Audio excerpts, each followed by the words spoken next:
So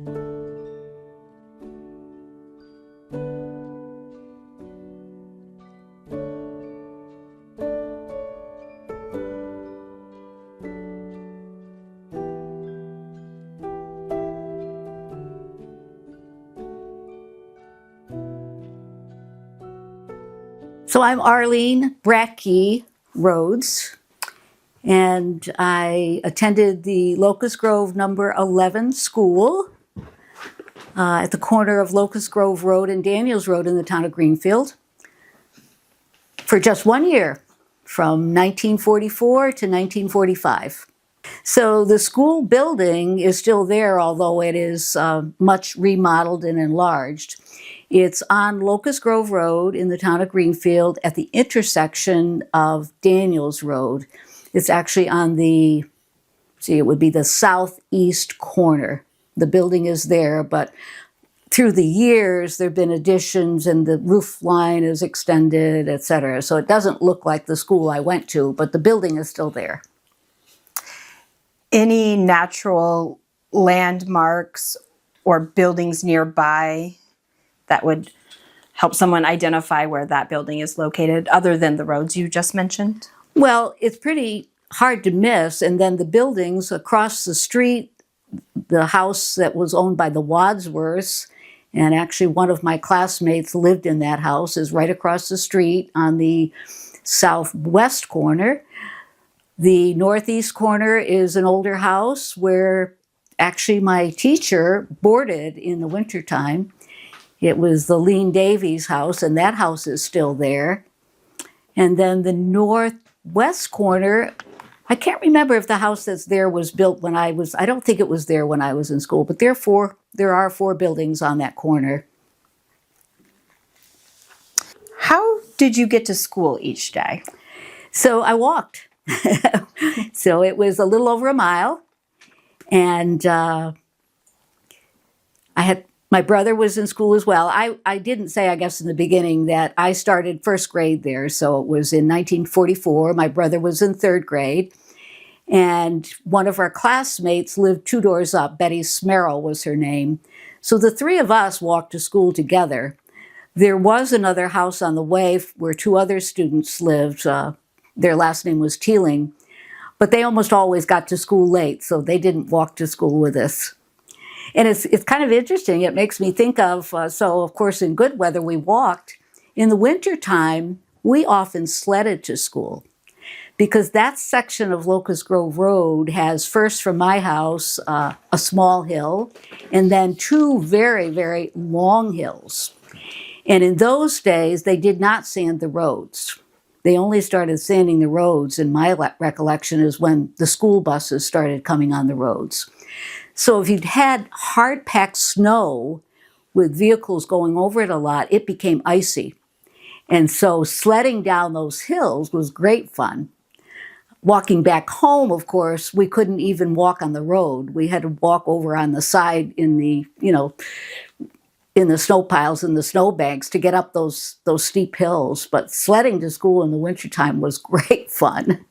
Do you remember having a day off or not being able to make that commute due to maybe a bad snowstorm or, frigid weather or something like that? No, I believe we always went. It was different when we started going to Saratoga. We had mud days where our part of right in front of our house, actually, it was impassable by cars. But of course, when you were walking to school, that didn't make any difference. And in the wintertime, because the school building was not really insulated, we often sat in front of the stove with our snowsuits on all day if it was really, really cold. Building off of that, was this a wood stove? It was. It was a great big pot-bellied wood stove that sat right up in the front right-hand corner of the room. And so we would sit around it then, not very many days, but some when it was really, really cold, we would sit around the stove with our snowsuits on. Do you remember who might have been responsible for collecting that wood? Was that a student effort? Well, I don't actually remember, but I was showing Dave, I just read an article that was published about the school. And in that, Art Wadsworth, who was interviewed, he talks about it was the responsibility of the older boys. And so Art was in 5th grade and Joe Brame was in 6th grade. So evidently those 2 older boys were the ones who carried the wood in from a woodshed.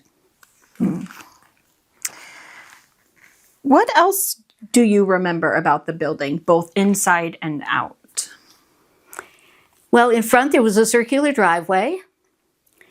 And I have a funny picture in my mind of Joe Brame, who he often would ride his bicycle to school. He lives some distance on Brame Road. Brame Road that's farther down Daniels Road, and then Brame Road goes up to the left. He would often ride his bicycle. And he liked to show off a little bit. He was in 6th grade. He was one of the big kids. And so I can remember one day he said to us, he says, I can even ride my bike with my eyes closed. And so he's riding around pretty well. And then he said, well, then I can ride my bike without putting my hands on the handlebars. And he started to do it, and he ran into the flagpole. And actually something happened to the front of the bike. Something got bent or what. And he said, oh, he said, this is my sister's bike. So anyway, there was a circular drive. And something I remember about that very well. So my brother and Betty and I got to school always early before the teacher got there. And then usually Art across the road, and then the girl on the other corner, Shirley Lawyer, we would get there early. So we very often played a game called Kitty Kitty Corner. And so we played that out on the driveway. I remember that very well. It's a game that only takes 5 people. I don't know if you know that game, but so one person stands in the center, and then the other 4 kind of out a bit. And then the person in the center says, kitty, kitty, corner, all change corners, at which everybody else you all have to switch. And the object is that the person in the center tries to take one of the corners. So then somebody else is, in a sense, it. So the schoolyard, we did play games in. We played the traditional Farmer in the Dell and London Bridge and all those kind of things. So the building itself, when you went in the front door, on the right-hand side was the girls' room. On the left was the boys' room. They were chemical toilets. Out in back of the school, there was an old outhouse, but it clearly hadn't been used in years and years. Can you briefly explain what a chemical toilet is? So it's, it would have, so it was, I think they had cement on that portion, but maybe not inside. It might have been wooden floors, and then there would be kind of a large pipe coming up with a typical toilet seat on top of it. And so somebody would have added, there's no flush or anything, so it would be like an outhouse, except that somebody, probably Mr. Wadsworth, who in this article said that he did some of the janitor work there, he probably added chemicals to it routinely. There was no sink in the bathrooms, and we did not have running water in the school. So when you went past those, again on the right and the left, were very narrow cloakrooms. So cloakroom is a place where you hang your coat, probably leave your lunch pail, and that kind of thing. Then past that, you were into the main room of the school. And so in the front, there were blackboards. To the right, as I mentioned before, was that big pot-bellied stove. Over on the right-hand side, near the back, there was a pail for water with a dipper in it. And then there was a set of bookcases that actually would have been on the wall on the back of the toilets. And there was a library there. And then also, underneath on the shelves, our teacher always kept food. So there would be peanut butter and jelly and bread, sometimes cookies, whatever. A couple of the students who came to our school very often did not have lunches. And so the teacher provided just a little bit of something there. As far as the desks, they were the old-fashioned but double-seated kind. So you're sitting on a bench, but the back of it actually has the place to store books for the person on the bench behind. And they were double benches. Our school, the students were only in 4 grades: 1st grade, 3rd grade, 5th grade, and 6th grade. And so all the first graders sat in the first row. Then there was an empty row. Then the third grade, an empty row. Then the fifth grade, an empty row, and the sixth grade. So there would have been, about 6 rows of desks. And what of the second and fourth grade?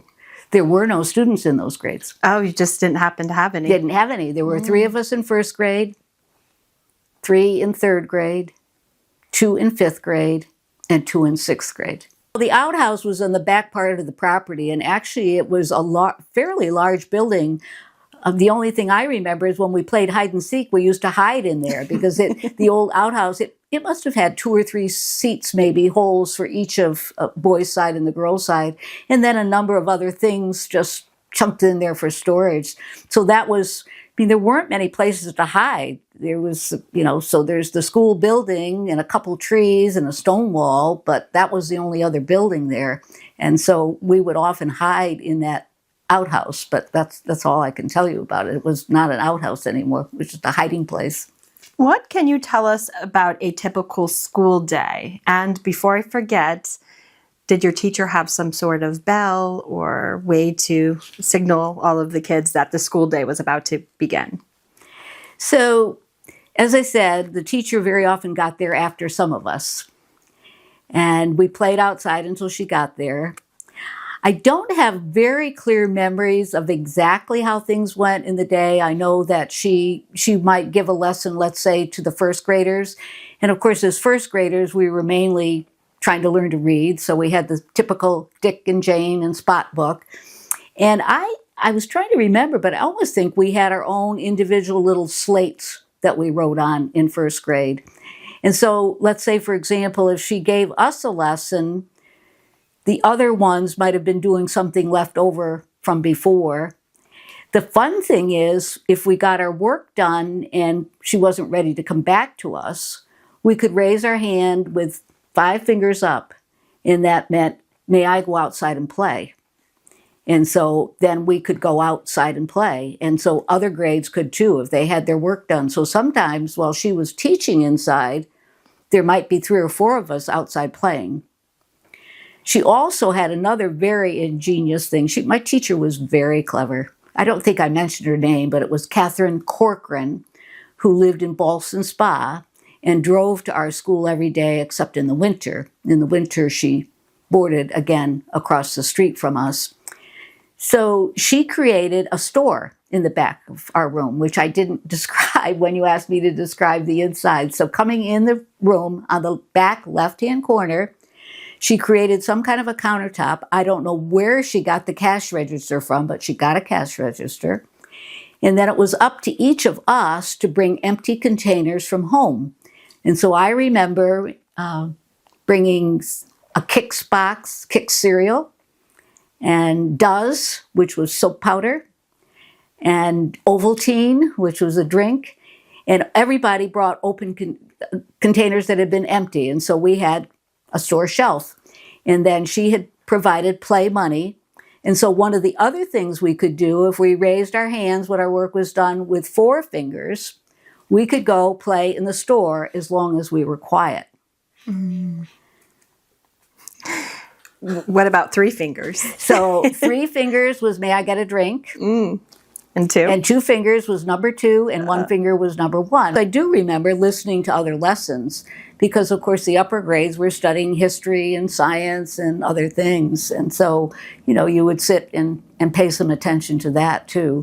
And another fun thing that I didn't mention before is our teacher had a dog. Ah. And she brought her dog to school every day. He was a Great Dane, and his name was Prince. And so he was very well behaved. But we were instructed not to touch the dog during lessons.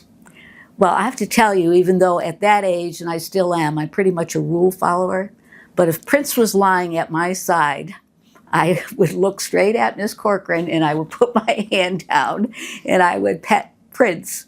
So it was another fun feature of that school.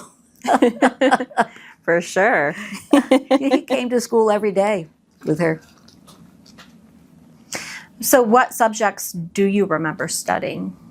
I don't actually, other than reading, and I vaguely remember writing on my slate, but I have a feeling in first grade that that's mainly what I was supposed to be learning, was reading and writing. Yeah. Those ABCs, right? Yes. We talked about, bringing in wood for the wood stove. What other chores do you remember? So the big boys also went out and got water. There was a pump, I didn't mention before, but in the schoolyard there was a pump, and so it was their chore to go out and pump water every day and bring it up. It was a bucket of water, and it was put on a low shelf, and then there was a dipper in it and paper cups, so that was another chore. And then actually in the fall, all of the students and our parents, we got together and we raked the leaves in the yard, and we banked the school because, again, the school was cold, and so any leaves or anything like that we could find, we would brush up against the rock stone foundation of that school. And somebody did put the flag up every day, but it was one of the big kids. It wasn't, as a first grader, we weren't charged much with doing anything like that. Since our schoolyard was small, she did not park her car there. She parked it over in Lean Davies' yard. I do remember one time in the wintertime she got stuck down the road a ways, and we were all there, and she came and she said, "I need help." And so she opened up the school, and the little ones, and then the two oldest girls stayed with the little ones inside. And then the third and fifth and sixth grade boys went down and shoveled and helped her get her car out. But I really don't remember Miss Corcoran doing anything to punish people. But it's maybe because of my view. I love school, and I loved her.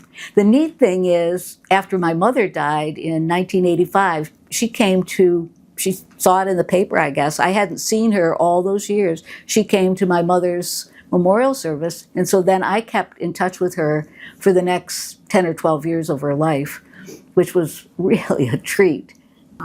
So the main thing that stands out to me, both as I was a student and also when I got reconnected with her, is she was a very, very creative person.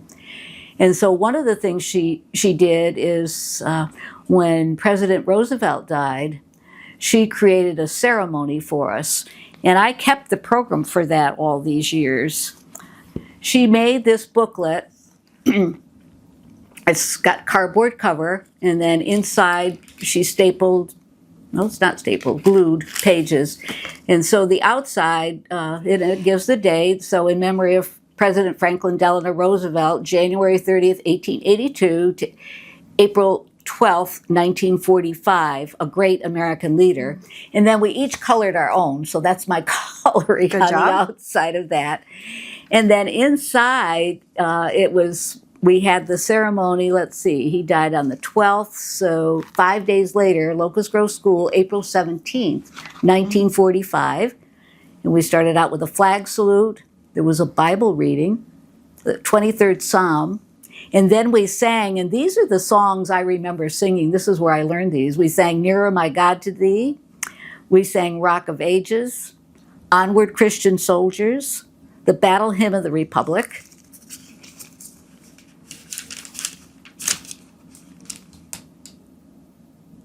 Home on the Range, and the Star-Spangled Banner. So there was lots of singing, and we did that out by the flagpole. The flag was raised, and we did it out by the flagpole.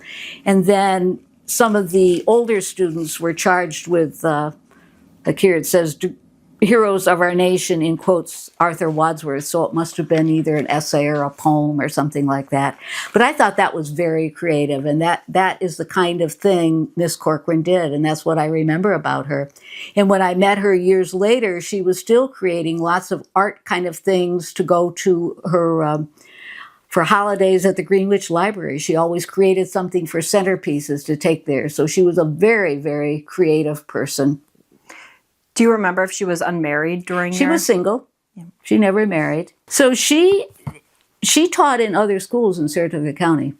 She taught, I'm quite sure Ron Fulner told me she was a teacher at the Daketown School. And I know from something else I read that she taught, I think it was called the Rock School or the Rock Hill School in Corinth. So she went around from district to district. And then she told me that one year she decided to take a break, and so she wasn't going to teach, and she was going to travel west. So she ended up staying overnight in Colorado someplace in early September, and she went to a community supper and was talking with people, and they found out she was a school teacher, and they said, "We need a school teacher." So she stayed there that year, and she taught school that year in Colorado. Wow. So it'd be kind of interesting, actually, to trace her path around Saratoga County from school to school, because she only taught in our school 1 year. I know the first 2 years my brother went to school, first and second grade, there was a Miss or Mrs. Ross who was the teacher. Returning back to recess, you talked a bit about some of the games you played. Any other ones that you So can we remember? did some other things sometimes during recess. There was a cemetery adjacent to the schoolhouse right across from Wadsworth's house, and I can remember sometimes we'd go down there and prowl around and look at, they were all old early graves. And then one day I remember in particular, and I don't remember that Miss Corcoran was with us, but she may have been, we took a little walk down the road behind a house. There was a little reservoir. This was off Locust Grove Road. I don't know what the reservoir was there for or for whom. With a cement dam, the water was not very deep, maybe 2 feet or so. And didn't Betty Smerrill fall in? So big to do. We went back to the school, and somebody, maybe over at Wadsworth's, telephoned Betty's mother. But Betty's mother came after a while with dry clothes, and we all had to stay outside. It had private, so Betty could change her clothes. So sometimes we did wander a little bit afield, and evidently we're allowed to do that.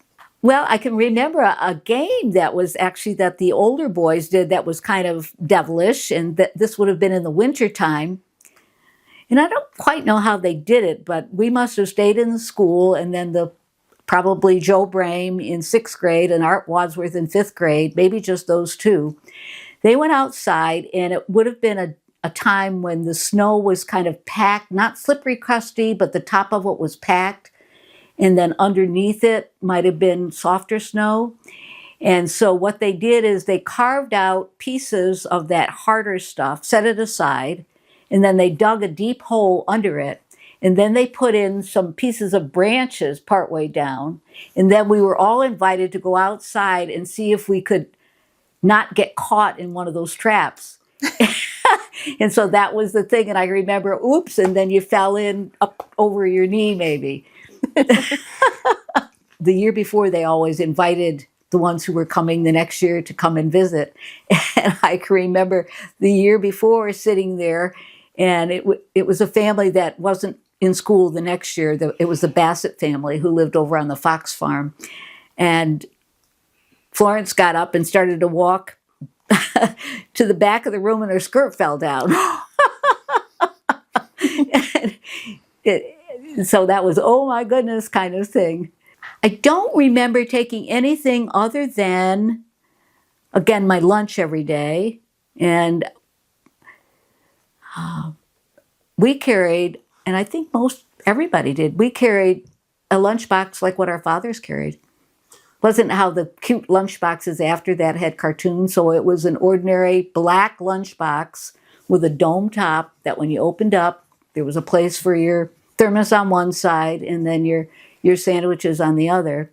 And then the only other thing I remember is that we did have a Christmas play. I can't tell you what the topic was, but I had to have a doll. So I remember bringing this big old doll that was a hand-me-down from one of my older cousins. And I remember sitting with it, and I can remember, actually I think it was on the day that the boys went out to get her out of the snowbank, and I was feeling fearful, and I got my doll, and then I got into my lunchbox, and I took out a little piece of, it was a cake of some kind that had jelly in it, and I remember getting jelly on my doll's dress, and I was horrified. What? So that was, and we did have a play, and I remember the parents came, but what the play was about, and my recollection is as a first grader, all I had to do was sit with my doll. That was it. What did a typical lunch look like for you?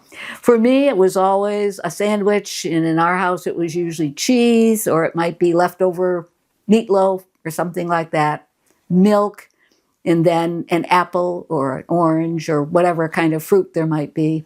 That was it. Maybe a cookie. One that year, actually, and I tried to look that up a few years ago and I didn't find anything, but that fall, there were maybe 3 half bushels of fruit delivered to the school. And I think it must have been some kind of a public assistance program during the war. So there was a half bushel of prune plums, half bushel of pears, and a half bushel of peaches or apples, that then during the fall for a few weeks, we all had that fresh fruit that we could have. So the other thing I'm remembering, what else? So we also brought money to buy stamps for war bonds. So, and we didn't have a lot of money, so very often my brother and I only bought 1 stamp for 10 cents each, maybe 2 stamps for 20 cents each. This isn't really connected to school, but it involved all of us. So there was an air raid warden in our neighborhood. It was Paul Robinson. And so there were some evenings when he would drive the car. This was an exercise. He would drive the car after dark, blaring on his horn, and we would have to pull all of our shades down in the house. My family, and I know the Smerrow family, we all thought the school was very important. And I know the Wadsworth did too, across the street. It's interesting because I did not get to know really any of those other people long term, other than Betty Smerrow, who lived, she was 2 years older than I, and she lived 2 doors up from me. And so so that's a mile from the school. She was my neighborhood playmate. When I went to Saratoga, there wasn't anybody who was in the same grade I was. So, and the family I told you about, the Teeling family, who always walked to school late, they rented, and so they were gone by the next year. And the other people were older. I'm not sure Shirley Lawyer, who lived with her grandparents across, I never saw her again, so she may have only been there for 1 year. And when we got taken to bus to Saratoga, I went to school number 2, and my brother did for 1 year, but then the upper ones who were ahead of me, they all started going to school number 1, so I didn't see any of them during the day either. So there were no lasting connections with any of those people other than Betty, who lived 2 doors up from me. Can you tell us about that connection with Betty? So that was a fun kind of thing in a neighborhood. She had cousins who, it's interesting, every school district has to have a line. So Betty's was the last house in our school district. Across the line were actually a brother of hers, an uncle of hers who was her age, and then cousins of hers, and they all went to school in Greenfield Center, to the big, large building in Greenfield Center. But so in the neighborhood, we routinely played in Betty's yard. We played softball, and we played badminton, and in the wintertime we skated on any kind of gathering of water. Right next door to my house was a ski tow. It's where Ed Taylor first started teaching Skidmore college students to ski. He later opened up Alpine Meadows, so we spent a lot of time over on the ski hill, with or without the tow. Betty and I and her cousin Sandra, we played jump rope all the time, all kinds of little verses you sang, and played jump rope and many, many other games there. We were together all the time, the neighborhood kids. But again, they weren't the same age as I, nor did that whole other bunch, didn't go to that school. They went to Greenfield to school. I always, I did what I was supposed to do, and I evidently did very well in school. I was showing this to Dave. I must have done very well because at the end of that school year, I was given this book by the teacher, and inside it says, Arlene Bradkey Scholarship, June 15th, 1945, Locust Grove School. And so, as I said, I loved the school. I did whatever I was supposed to do. I don't remember if my brother did or not there. I know once we started getting bused, and we were bused by Nina and Walt Menshausen from Middle Grove. They ran their own bus lines before the Saratoga Springs district had it. Mm-hmm. So because we lived a little on the outs, Nina used to bring one of these, I don't know what brand car it was, but it was a kind that had fold-down seats in the middle. My brother got kicked off of a couple times because he was always pushing and nudging and doing all that kind of thing. And I remember my parents being very upset about that and told him he had to shape up. And I mean, he was forbidden to ride on the bus for a day or so. So we had to walk 4 miles to Saratoga to get to school because we only had one car. And my father worked nights at the International Paper Company in Corinth. So that was the end of that. But they were very encouraging and supportive of the school. And there was never any issue about that. I can remember there was a district meeting that spring, and I don't know if it would have been to decide maybe to vote to join Saratoga, but I do remember there was a district meeting, and so we all went. All the parents went inside the school, and then the rest of us students, we went over to the Wadsworth house. And I can remember we played there all evening. We were playing another game that was a favorite called Any Over, where you throw the ball over one side or the other, and then whoever catches it throws it and tries to hit somebody. But everybody in the district, I believe, went. All the parents went and all the kids went because kids didn't stay home by themselves. So we all went and we played over at the Wadsworth house that evening. So here we were. I was only 5 years old, walking a mile, a little bit more than a mile it was, with my brother and another, but we walked alone. There was no supervision to walking down there or coming home. There was no supervision. And it was so when we were at home too. We were allowed to wander all over the place. The only thing was to be home for supper. We had to say basically about where we were going, but we had lots of freedom, which was a very positive thing. We learned to be independent.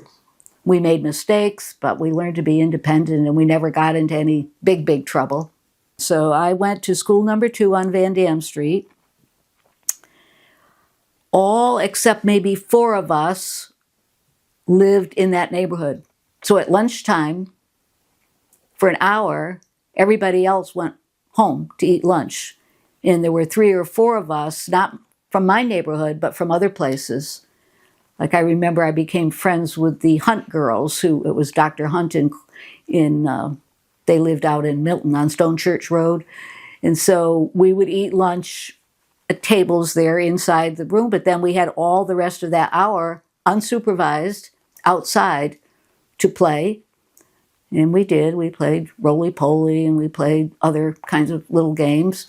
And then there were 2 neighborhood stores. And so if we managed to get a few pennies, I remember walking down to Callahan's and you could buy a little box the size of Wise potato chips for 5 cents. And then there was another store around the corner, Monroe's, and they had Cracker Jacks, but I think they were maybe 10 cents. So that was a lot of money to try to come up with. But that was very different because, again, everybody else went home for lunch.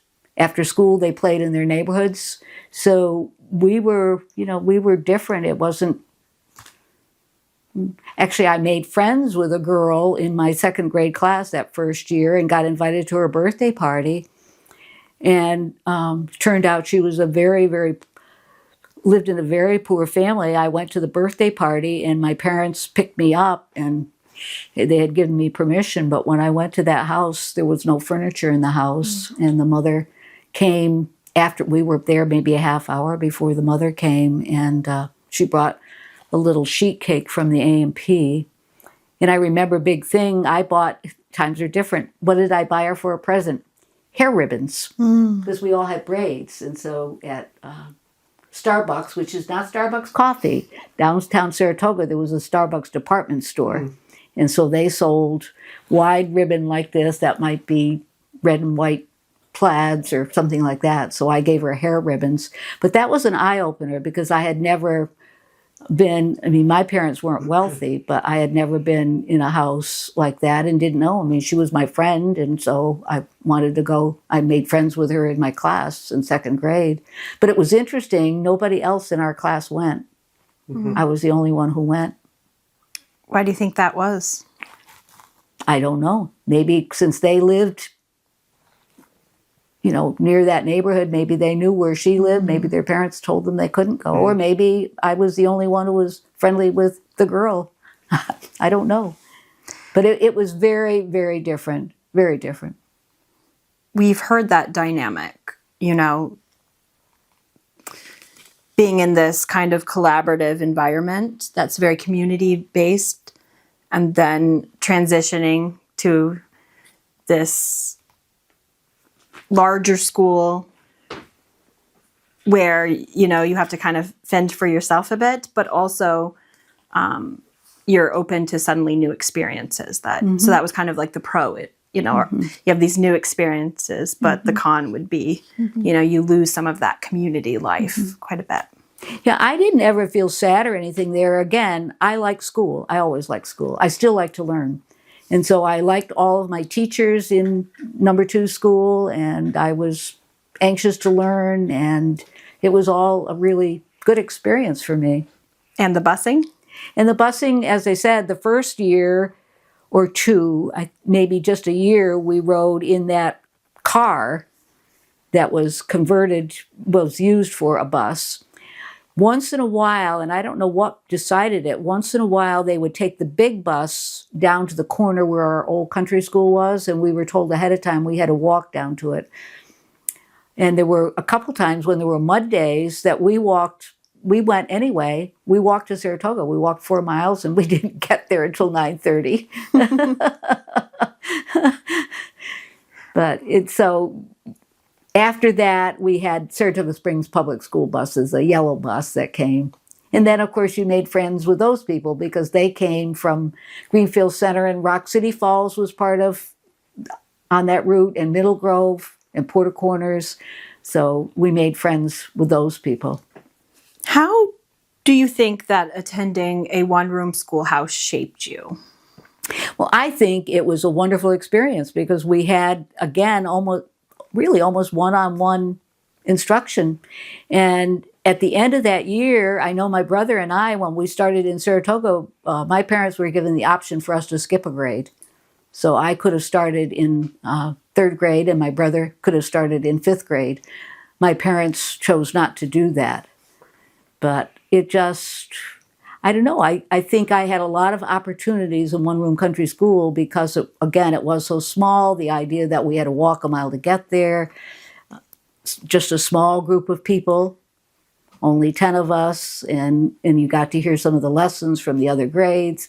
I think it was an amazing experience. I think couple of things that are most valuable that we're not doing in schools today is I think it's very important to learn to write, to learn to do things that are not connected to electronics. I think it's much healthier for us to try to have contact with the things, to learn to have small motor control, to learn to hold books in our hands, not to be subjected to light, etc. I think there's plenty of time for that. I use technology myself, but I do think that was a really a major plus in early schooling is. Do you think that, your experience in a one-room schoolhouse shaped you into wanting to be an educator? I think it made me love school from the very beginning. And it could well be, I am a retired teacher, it could well be that that's why I chose that. And I can't say it was just from that, but certainly from the very beginning, I always loved school and I liked learning. I still like to learn. And so for me, it was certainly a positive thing. And I have very fond memories of that one-room country school and of my teacher. All right. So if you could step back into that schoolhouse for one day, what would you want to experience again? Well, I'd actually like to remember or find out what it was like because as I said, you see, I have a lot of memories about certain things connected with school, but I'd like to sit at my desk and experience what I was doing at my desk, and if I did indeed have a little hand slate, or what was the process like. I would like to go back and see that. That it would be wonderful for just 5 minutes to be back and surrounded by my classmates and just to have that feeling again. Yeah, one thing I didn't tell you about that is another fun experience we had there is we did have an end of the year school picnic that our teacher took us to, and so we walked down Daniels Road a little bit and climbed over a stone wall, and we sat underneath a big tree, we had our own lunches, but she had baked a cake, and I still remember this because it was a chocolate cake, and the treat about it, she had made it. The treat about it is the top of it was covered with hickory nuts that she had picked and cracked herself. So the whole top of the cake was hickory nuts. And so we had a lovely little picnic, and that was the day and that I have the picture from. I can find it. So that was the day, the picnic day, we were allowed to invite other people. And so in the picture are the 10 of us, and then Betty Smerrow's brother and two boys, the Robinson boys, Teddy and Glenn Robinson, who wouldn't have gone to school for a few years. So I don't know who invited them, but they were there for the picnic. And then Beverly and Robert, whom we call Bugs Teeling, their little brother, Edward. And so this is us on that day. You can see in the picture there is Prince, the Great Dane, and then there's another dog who went on the picnic with us, and that was Art Wadsworth's dog. His name was Pal, and he lived across the road. So this is our gathering from our Locust Grove School in June of 1945. Mm-hmm.